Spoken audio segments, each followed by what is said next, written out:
Lepo pot, vse dobre dogodke, naj se jim ne zgodi nič slabega, zato da bi teh dobrih 7000 km, skoraj 8, prevozili kar se da mirno, brez okvar, tudi brez kakršnih koli zdravstvenih težav.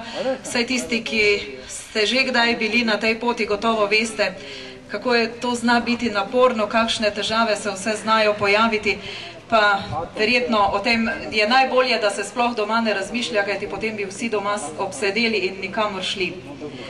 No, letos se bo nekako na pot odpravilo 6 ekip, 2 sta novi, 2 takšne poti še nista doživeli, čeprav sta že marsikaj drugega, pa vendarle gotovo bo to nekaj novega prav za vse udeležence. Iz središča ob Dravi je tudi nekako tisti, ki si je izmislil ta Moskva tur, tisti, ki je kriv za to, da se letos že 3. leto podajo na pot proti Rusiji, to je Franc Škrjanec. Franc, verjetno boš tudi ti kaj namenil vsem, ki so se tukaj zbrali.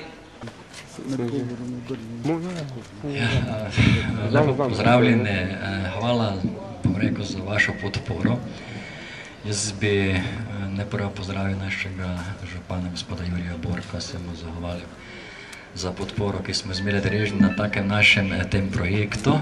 Seveda imamo tu spet enega posebnega gosta, ki si lahko štejemo v veliko čast,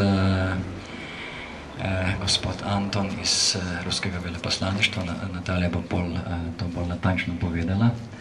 Nekaj da povem, mi letos gremo spet malo dalje, gremo malo na jug, več kilometrov, več novih spoznanj, novih prijateljstv in tako naprej. Dosti krat me vpraša, zakaj glih se gremo voziti tam, zakaj je Rusija. Prvo, Rusija je nam zelo, zelo blizu. Rusija je največja država na svetu, ki jo dejansko najmanj poznamo. Rusija je slovanska država, dejansko tudi po jeziku zelo nam blizu. Drugo, vse te stvari, izkušnje, ki smo zdaj doživeli, so res neverjetna. Bom rekel, ruski narod je toliko odprt s takim velikim slovanskim srcem, ki nažalost smo ga mi že tu Slovenci malo zgubili, ker že imamo one izreke, da je pri sosedu bolj hladna voda, kak pri nas, ne.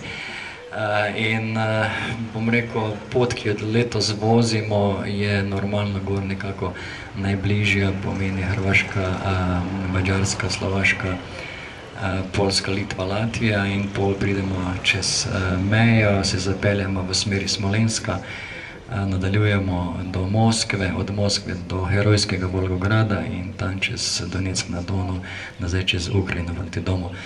To je zdaj v nekaj sekundah upisani projekt, to bo trajalo nekje 3 dobre tedne, če bomo imeli srečo, kak je rekla Natalija, če bo na vse to nekako šlo po reglcih. No, jaz bi tu zdaj poudaril eno stvar, jaz bi se res iskreno zahvalil predvsem veleposlaništvu Ruske federacije, njegovi ekscelenci veleposlaniku dr. Doko Zavgajevu, kompletnemu oseblju veleposlaništva Ruske federacije in seveda našim v Moskvi, pomeni veleposlaništvo Slovenije v Moskvi. Tu je predvsem predlačil letos gospod konzul in nadomestni minister v Moskvi Boris Gule. In bom rekel, na pobudo naših prijatelj z veleposlaništva Ruske federacije v Ljubljani se lahko pohvalim, smo dobili letos vize, pomeni vize diplomatskih sodelavcev, diplomatskega sodelovanja. No, v Rusiji nam je tudi šlo Ministrstvo za notranje zadeve zelo na roko in seveda naš konzul in so nam dejansko na nek način 30 km, ki bomo jih prevozili po Rusiji, pripravili eno, bomo rekel, diskretno spremstvo ruske policije, ne zaradi neke nevarnosti, ampak zaradi splošne varnosti, predvsem zaradi prometne varnosti. In to res spravim en veliki aplavz za to gesto, posebno pravim za rusko veleposlaništvo, ki nam res to zadevo podpira. Jaz ne bi si zaslužil, jaz bi samo to hotel reči, da Anton je tu za svojo soprogo, jaz bom rekel, очень приятно, что вас видим в средищу, dobro požalovali. Počutite se zmeraj kot doma, ker ste res med prijatelji, Drugo bo Natalija pozvala gospoda župana, gospoda Antona na kratkih par besed, jaz več ne bi. Je pa dejstvo eno, da ne bom pozabil, kar je zelo pomembno. Pomembno je to, da ta projekt se planira recimo leto dni, je to priprav. To je eno ogromno logistično delo, ki ga naš Bojan Kuhar odlično opravi. Vse to zgledi enostavno, gremo se pelat. Malo se zamislite, kako to pomeni pripeljati 6 vozil, 12-13 ljudi, te kilometre, kje se voziti, kako se stavljati, zakaj se stavljati.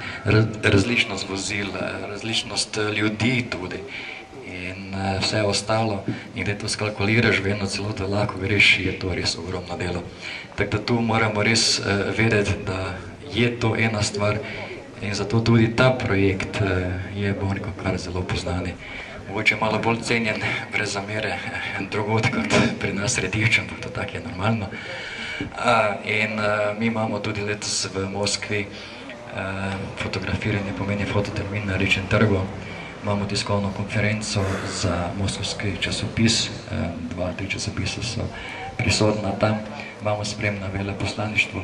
V Vologradu bomo obiskali seveda eno sirotišnico, bomo imeli tudi tiskovno konferenco v eni avtohiši in razne sprejeme, tako da ta stvar je povezovanje naroda enega in drugega, spoznavanje novih prijateljev, širjenje kulture ene in druge in tudi, bom rekel, kar dobra promocija blagovnih znamk in gospodarstva.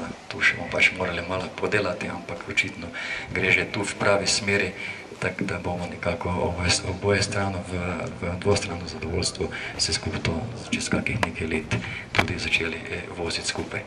Jaz ne bom dal še enkrat še vse čestitke z moje strani vsem ekipom, ker je stvar preprosta. Nekdo pravi, ja, 6 avtov, samo gre 6 avtov. Slovenija je tako mala in jaz bi zelo želel, da bi bilo 10. Ampak verjamite mi, zelo težko je najti takih 6 herojev, 6 herojskih ekip, ki se podajo na tako pot. In tu bom rekel kapo dol vsem tem ekipam, ki grejo prvič, ki grejo drugič in že gremo tretjič. Res te ekipe si zaslužijo aplavz z moje strani, samo toliko. Hvala lepa. Natalija, izvoliš.